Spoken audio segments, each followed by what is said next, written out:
안녕하세요. 개미 특급 열차입니다. 오늘은 코드는 법이라고 여기며 보급형 비트코인이라 불리는 이더리움 클래식에 대해 알아보겠습니다.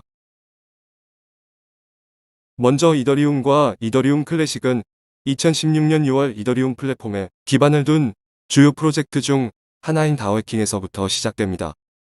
어떤 사람 혹은 사람들이 다오 시스템상의 코드 오류를 이용해 이더리움의 10%가량인 360만 개의 코인이 도난을 당했습니다. 이더리움은 DAO 콘트랙트 취약점 때문에 해커에 의해 이더리움 무한 쪼개기 방식으로 인출이 되었습니다. 다행히 쪼개진 이더리움은 DAO 규정 때문에 48일 후에 인출이 가능해 그 전에 개발진들이 해당 코인들을 무효화시키면서 인출을 막을 수 있었습니다. 이더리움 개발팀은 잘못된 거래 기록을 무효화시켜 투자자들에게 돈을 다시 돌려주기 위해 체인을 오류 이전 상태로 되돌려 새로운 체인을 만들어 나가기로 했습니다. 그러면 기존에 해킹당한 체인은 소멸해야 하는데 하드포크에 반대하던 약 10%의 사람들이 업데이트를 하지 않고 잔류하며 블록을 생성했고 이것이 이더리움 클래식의 블록체인이 된 것입니다. 쉽게 말해서 이더리움의 초기 상태를 유지하는 것이 이더리움 클래식입니다. 해킹을 당한 후 블록들을 해킹 전으로 돌리고 해킹에 안 당하도록 보완을 하자고 말을 해서 하드포크되어 나간 것이 지금의 이더리움입니다. 이더리움 클래식은 사토시의 정신, 탈중앙화와 블록체인을 믿어 해킹도 역사다. 그렇게 바꾸면 신뢰가 떨어진다라고 생각한 10%의 사람들이 해당 상태 그대로 유지하면서 초창기 이더리움 모습을 가지고 있는 것이 이더리움 클래식입니다. 하드포크에 관해서는 테조스와 스텔라루멘에서 이야기를 했습니다. 좀 더 간단하게 이야기하면 하드포크는 기존 블록체인과 호환되지 않는 업데이트입니다. 두 개의 코인으로 나누어지게 되는 것입니다. 예를 들자면 윈도우 7에서 10으로 업데이트되는 것입니다. 비트코인과 비트코인 캐시, 이더리움과 이더리움 클래식처럼 말입니다. 소프트포크는 기존 블록체인과 호환되는 업데이트입니다. 윈도우 7에서 7.1 업데이트식입니다. 이더리움 클래식은 하드포크를 하지 않았고 지금의 이더리움이 하드포크에서 나가서 이더리움이 되었습니다. 이더리움 클래식의 핵심 가치는 코드는 법이다라는 신념하에 탈중앙화와 불변성을 최우선으로 중시합니다. 탈중앙화란 글로벌 무어가 네트워크 참여자의 능동적인 생태계 에코시스템입니다. 불변성은 2015년 이더리움 클래식 제네시스 블록 이후 변조되지 않은 원장이기 때문입니다. 유효한 거래라면 지워지거나 잊혀지면 안 된다는 것인데 DAO 사태 이후 하드포크하지 않고 기존 체인을 잔류한 가장 큰 이유이기도 합니다. 마지막으로 프로그램된 대로 정확하게 계약을 실행하는 검열 방지 네트워크입니다. 특히 이더리움과 마찬가지로 스마트 컨트랙트 즉 계약 내용을 미리 프로그래밍해두고 계약 조건이 충족되면 자동으로 실행되는 스마트 컨트랙트 사용을 지원하는 암호화폐이지만 이더리움은 지분 증명 방식으로 채굴하지만 이더리움 클래식은 작업 증명 방식으로 채굴하고 있습니다. 이더리움과 이더리움 클래식은 전혀 다른 성격을 가지고 있습니다. 하드포크되어 나갔다는 것 자체가 이미 둘의 성격이 틀리기 때문입니다. 오히려 이더리움 클래식은 비트코인과 더 비슷한 성격을 가지고 있습니다. 이더리움 클래식은 사토시의 정신을 가지고 있습니다. 비트코인과 비슷하게 발행량이 제한되어 있다는 점, 초창기 증명 방식을 그대로 사용하는 점 등은 탈중앙화 정책들입니다.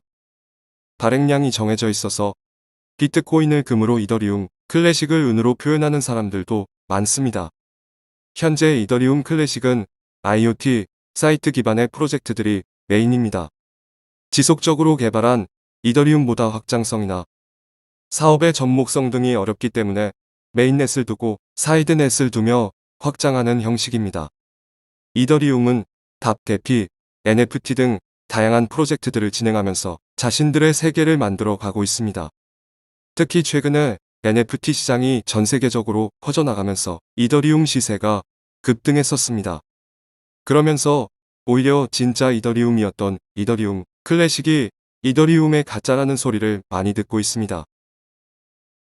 하지만 세계 최대 디지털 자산 운용사인 그레이스케일이 꾸준히 이더리움 클래식을 매집하고 있는데 잠재력 때문일까요? 시총 약 17위인 메이저 코인입니다. 실제로 업비트에서 거래대금 1위는 항상 이더리움 클래식이 자주 차지하고 있습니다. 이더리움 2.0의 성공은 이더리움 클래식의 성공이다. 이 말은 이더리움 클래식 개발진의 이론이었으며 에더플런에서 암호화폐에 관한 연구 및 기사를 쓰고 있는 도널드 맥킨타이어라는 사람이 쓴 글입니다.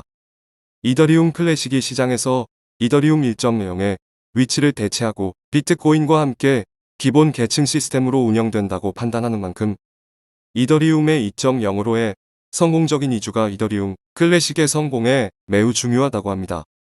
이더리움 클래식은 호스 시스템의 보안적 서비스를 제공하고 프로그램 가능하기 때문에 기본 계층에서 비트코인으로 두드러진 위치를 차지할 가능성이 높고 그 가치는 약 1조 5천억 달러로 그 시스템의 50%를 맴돌 것이라고 했습니다. 차트를 보겠습니다. 5월 30일 3시 40분 차트입니다. 5월 1일부터 6일까지 엄청난 상승을 보여줬다가 다시 65,000원에서 90,000원 사이 횡보 중에 있습니다.